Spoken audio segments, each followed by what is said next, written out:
சளி இருமலை போக்கக்கூடிய கஷாயம் எப்படி செய்யலாம்னு இந்த வீடியோவில் பார்க்கலாம். அதுக்கு ஒரு பாத்திரத்தை அடுப்பில் வச்சு நல்லா ஹீட் ஏறவும் கற்பூரவள்ளியை வாஷ் பண்ணிவிட்டு அதை எல்லா இலையும் அதில் போட்டுருங்க.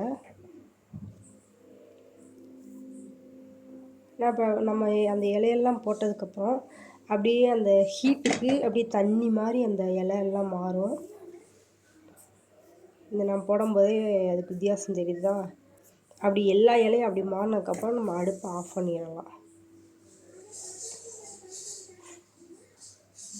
இப்போ எல்லா இலையுமே மாறிடுச்சு. இப்போ நம்ம அடுப்பை ஆஃப் பண்ணிவிட்டு தனியாக ஒரு இதில் அதை பிழிஞ்சு எடுத்துக்கிடுவோம்.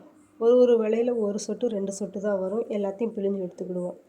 நான் எல்லாத்தையும் பிழிஞ்சு எடுத்துட்டேன். இது கூட தேன் கொஞ்சமாக சேர்த்து ஒரு 3 நாளைக்கு நம்ம இதை தொடர்ந்து குடிக்கும்போது நம்மளுடைய சளி இருமலை இது நல்லா குணப்படுத்தும். தேங்க்யூ.